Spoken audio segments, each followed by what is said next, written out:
बिस्मिल्लाहिर्रहमानिर्रहीम अस्सलाम वालेकुम। आज हम अल्टरनेटिंग सीरीज़ की कन्वर्जेंस और डाइवर्जेंस को डिस्कस करेंगे। तो अल्टरनेटिंग सीरीज़ की जो कन्वर्जेंस और डाइवर्जेंस होती है उसका एक ही टेस्ट है, ठीक है। और वो सीरीज़ कब कन्वर्ज करती है, जब nth टर्म के ऊपर आप लिमिट अप्लाई करें, ये जीरो होनी चाहिए और जो इसका कॉरेस्पॉन्डिंग सीक्वेंस है वो डिक्रीजिंग होना चाहिए। तो अब इस सीरीज़ को हम चेक करेंगे कि आइदर दिस सीरीज़ कन्वर्ज और डाइवर्ज। तो इस पर्पस के लिए हमें सबसे पहले देखना होगा कि अल्टरनेटिंग सीरीज है ये कौन सी सीरीज है। अगर तो ये चीज ना होती इसमें -1 की पावर n, तब ये पॉजिटिव टर्म सीरीज थी। तो जब पॉजिटिव टर्म सीरीज अगर आपको दी हुई हो तो फिर आप अल्टरनेटिंग सीरीज टेस्ट आप उसके ऊपर अप्लाई नहीं कर सकते। तो फिर हमें वही लिमिट कंपैरिजन टेस्ट या बेसिक कंपैरिजन टेस्ट या इंटीग्रल टेस्ट या रेशो या रूट टेस्ट में से कोई टेस्ट हम लगा के इसकी कन्वर्जेंस डाइवर्जेंस को चेक करते हैं। लेकिन अब चूंकि ये -1 की पावर n आ रहा है साथ, तो ये इसका मतलब है n अगर 1 रखेंगे 2 रखेंगे तो ये 1 पॉजिटिव वैल्यू आएगी 1/n log n। फिर 3 रखेंगे तो ये माइनस आ जाएगी, यानी ऑड पावर्स पे ये सीरीज की जो टर्म होगी नेगेटिव होगी और इवन पावर पे ये सीरीज की जो टर्म्स होंगी वो पॉजिटिव होंगी। तो अब कुछ टर्म्स इसमें से नेगेटिव है, कुछ टर्म्स पॉजिटिव है। तो ऐसी सीरीज जिनमें half of the terms positive हो या half of the terms negative हो, अल्टरनेट एक टर्म पॉजिटिव एक नेगेटिव एक पॉजिटिव एक नेगेटिव हो, ऐसी सीरीज को हम क्या कहते हैं, अल्टरनेटिंग सीरीज कहते हैं। अगर तो ये पूछा, अब इनकी जो कन्वर्जेंस होती है वो दो तरह की होती है। या तो आपको स्ट्रेट अवे कहा जाएगा कि चेक करें कि ये सीरीज कन्वर्ज कर रही है या डाइवर्ज कर रही है, ठीक है। तो फिर तो आपने straight away alternating series test आपने अप्लाई कर देना है। लेकिन अगर आपसे वो ये कहता है कि आप चेक करें कि ये सीरीज अब्सोल्यूट कन्वर्जेंट है या कंडीशनल कन्वर्जेंट है या डाइवर्जेंट है, तो देन आपको आइडिया लिटिल बिट चेंज करना पड़ेगा। तो अब ये दो तरह की इनकी कन्वर्जेंस डाइवर्जेंस होती है, एक अब्सोल्यूट कंडीशनल और एक जस्ट कन्वर्जेंस डाइवर्जेंस। तो इस क्वेश्चन में हम जस्ट कन्वर्जेंस या डाइवर्जेंस चेक करेंगे। तो जस्ट कन्वर्जेंस या डाइवर्जेंस चेक करने के लिए आपने स्ट्रेट अवे क्या करना है, अल्टरनेटिंग सीरीज टेस्ट अप्लाई करना है। हम क्या करते हैं, nth टर्म को अलग कर लेते हैं 1/n ln of n, इसके ऊपर लिमिट अप्लाई कर देते हैं n approaches to infinity an limit n approaches to infinity 1/n ln of n। तो आप इंफिनिटी पुट करें 1/∞ 0 आ जाएगा। तो पहला केस हमारा सेटिस्फाई हो गया। ये जो सीरीज है इसकी nth टर्म की जो लिमिट है वो क्या होनी चाहिए, 0 होनी चाहिए। कब, when n approaches to infinity। अब सेकंड केस हम करते हैं, let f of x is equal to 1/x log x be continuous on 2 से इंफिनिटी। ये 2 से क्यों स्टार्ट हो रहा है, क्योंकि अगर 1 से स्टार्ट करते हैं यहाँ पे 1 रखते तो log 1 0 समथिंग ओवर 0 इंफिनिटी हो जाए, इसलिए 2 से स्टार्ट ले रहे हैं। अब इसका डेरिवेटिव लें, f डैश ऑफ x यह आ जाएगा -1/x ln of x का होल स्क्वायर और फिर product rule 1 into log x, इसी तरह प्लस x log x का 1/x। तो ये देखें डेरिवेटिव क्या आ रहा है, नेगेटिव आ रहा है, ठीक है, ऑन 2 से इंफिनिटी। तो डेरिवेटिव अगर नेगेटिव हो तो what does it mean, this implies f of x is decreasing. Derivative negative हो तो फंक्शन डिक्रीजिंग होता है। अगर ये डिक्रीजिंग है तो इसका जो कॉरेस्पॉन्डिंग सीक्वेंस होगा वो भी क्या होगा, डिक्रीजिंग, ये भी डिक्रीजिंग होगा। तो hence by alternating series test -1 की an कन्वर्जेस, ये कन्वर्ज कर दी सीरीज, ठीक है। तो ये था आपके पास अल्टरनेटिंग सीरीज टेस्ट के। इससे आप स्ट्रेट अवे nth टर्म लेके उसकी लिमिट 0 के इक्वल लेकर आएंगे और सीक्वेंस को डिक्रीजिंग कर देंगे। ये दो कंडीशंस जो भी सीरीज की nth टर्म फुलफिल करेगी उसको हम क्या कह देंगे कि वो क्या कन्वर्ज कर रही है, अदरवाइज डाइवर्जेंट होगी। में से एक कंडीशन भी अगर फेल हो जाए तो सीरीज डाइवर्ज कर जाएगी।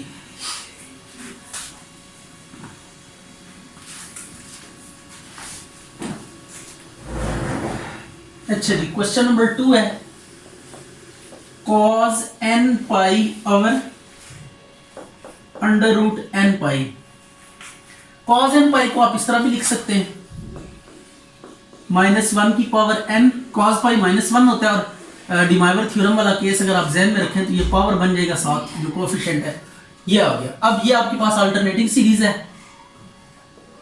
Late an is equal to 1/√n pi, limit apply करें n approaches to infinity an limit n approaches to infinity 1/√n pi, इसमें पुट करें 1/∞ 0 आ जाएगा। ये limit n approaches to infinity an ये 0 के इक्वल आ गया। Let f of x is equal to 1/√n pi x, इसका डेरिवेटिव लें बी कॉन्टिन्यूस ऑन 1 से इन्फिनिटी, इसका डेरिवेटिव लें एफ डैश ऑफ एक्स, यह आ जाएगा -1/2 पाई एक्स की 3/2 माइनस के साथ पाई इंटू एक्स का डेरिवेटिव 1, तो ये नेगेटिव आ गया डेरिवेटिव, ठीक है। तो अगर डेरिवेटिव नेगेटिव आ गया तो this implies f of x is decreasing on 1 से infinity, this implies a n is decreasing for all x belongs to n belongs to natural number, क्योंकि जब फंक्शन से सीक्वेंस पे वापस आएंगे तो डोमेन चेंज हो जाएगी। ए एस टी -1 की n पाई कन्वर्जेस, तो ये कन्वर्ज कर दिया सीरीज, ठीक होगी बात। अब हम आते हैं अब्सोल्यूट कन्वर्जेंस या कंडीशनल कन्वर्जेंस की तरफ, उसको हम कैसे डील करेंगे ये क्वेश्चन अब हम समझते हैं कि कैसे हम अब्सोल्यूट या कंडीशनल कन्वर्जेंस को स्टडी करेंगे। तो अब्सोल्यूट कन्वर्जेंस या कंडीशनल कन्वर्जेंस की कुछ एग्जांपल्स हम देखते हैं।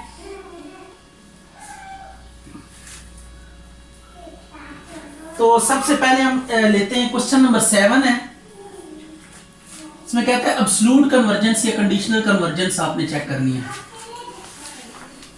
n फैक्टोरियल और 2n का होल फैक्टोरियल। अब ये आपके पास अल्टरनेटिंग सीरीज है, तो सबसे पहले an मॉड जब करेंगे ना तो इसके कॉरेस्पॉन्डिंग एक पॉजिटिव टर्म्स, क्योंकि मॉड लेने से हर टर्म पॉजिटिव हो जाएगी, तो इससे जो सीरीज बनेगी वो पॉजिटिव टर्म सीरीज बन जाएगी 2n फैक्टोरियल। अब रेशियो टेस्ट हम अप्लाई करेंगे।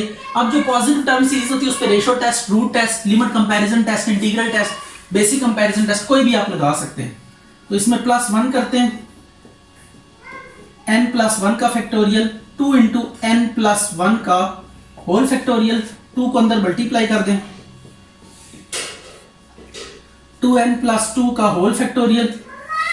अब इसको ओपन करें थोड़ा सा, n+1 का फैक्टोरियल, इसको लिख सकते हैं n+1 into n factorial, 2n+2 into 2n+1 into 2n का फैक्टोरियल, यह आ गया an+1 का mod.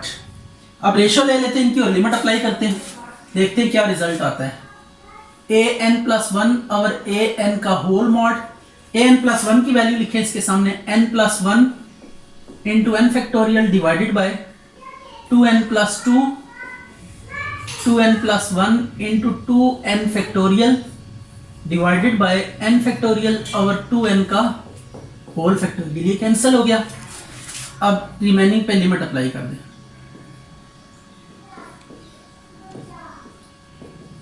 Limit n approaches to infinity n+1 2n+2 2n+1। अब देखिए ऊपर पावर 1 आ रही है n की और नीचे पावर स्क्वायर आ रहा है, तो जब कभी आप देखा करें कि ऊपर पावर लेस है नीचे पावर बड़ी है तो आप नीचे इंफिनिटी पुट कर दिया करें 1/इंफिनिटी कर, जहां पे बड़ी पावर होगी वहां पे आप इंफिनिटी प्लेस कर दिया करें, ये 1/इंफिनिटी आ गया।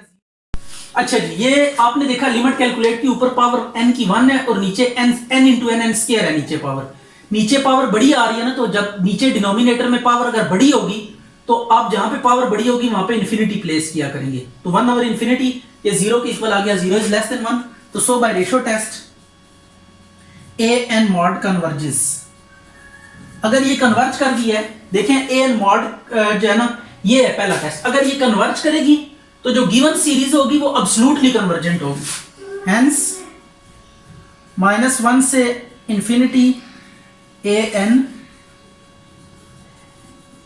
कन्वर्जेस एब्सोल्युटली, ये एब्सोल्युटली कन्वर्ज कर दी।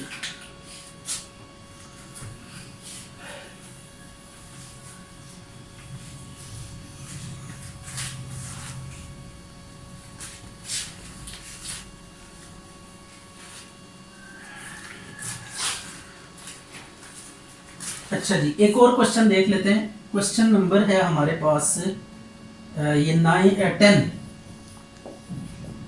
1 से इंफिनिटी -1 की power n n factorial divided by 135 up to so on 2n minus 1। तो सबसे पहले काम करते हैं ए एन मॉड, इसमें भी एब्सोल्यूट कन्वर्जेंस या डाइवर्जेंस चेक करनी है, up to so on 2n minus 1। तो प्लस 1 करते हैं इसमें, a n plus 1 n plus 1 का whole factorial divided by 135 up to so on 2n minus 1 into 2 into n plus 1 minus 1, ये आ गया। तो अब देखें सो ऑन वाला क्वेश्चन है, तो इसमें ये nth वाली टर्म एज इट इज लिखनी है और फिर n की जगह पे n प्लस 1 पुट करके दोबारा इसको करना है, ये ताकि एक टर्म की मल्टीप्लिकेशन है तो इसमें प्लस 1 जब करेंगे तो एक नई टर्म भी ऐड होगी। इसको खोल देते हैं फैक्टोरियल को, n plus 1 into n factorial 135 up to so on 2n minus 1, या आ जाएगा 2n प्लस 1, 2 को अंदर मल्टीप्लाई करके सिंप्लीफाई करना है, ये आ गया n factorial over 135 up to so on 2n minus 1। ये कैंसिल हो गया, ये भी कैंसिल हो गया। तो अब लिमिट अप्लाई करें, an प्लस 1 ओवर an का mod is equal to n approaches to infinity n plus 1 divided by 2n plus 1। अब आप एक काम करें, n से ना ऊपर नीचे डिवाइड कर दें, n से डिवाइड कर दें, 2n over n plus 1 over n, n से कैंसिल हो गया, 1 plus 1 by infinity 2 plus 1 by infinity, ये कुल मिला के जो आएगा ये कितना आएगा, limit n approaches to infinity an plus 1 over an का mod is equal to 1 by 2 which is less than 1। तो this implies an mod converges by ratio test, hence -1 से an converges absolutely, ये absolute कन्वर्ज कर गई।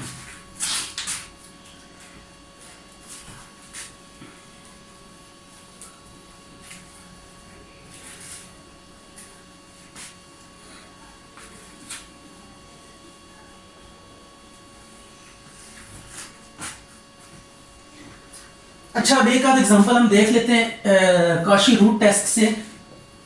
1 से infinity minus 1 की n plus 1 sorry n plus 2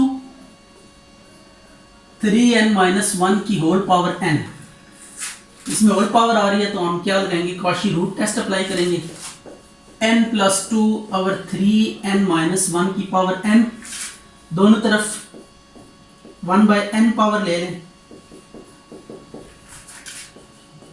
n plus 2 3n minus 1 n 1 by n, ये n से cancel हो गया।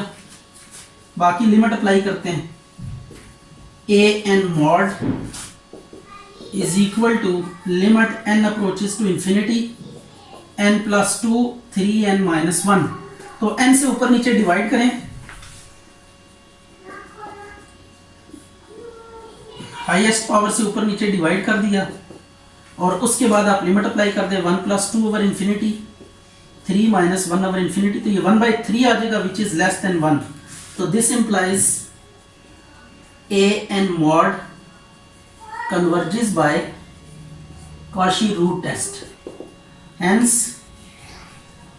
series converges absolutely, ये सीरीज एब्सोल्युटली क्या करगी, कन्वर्ज करगी।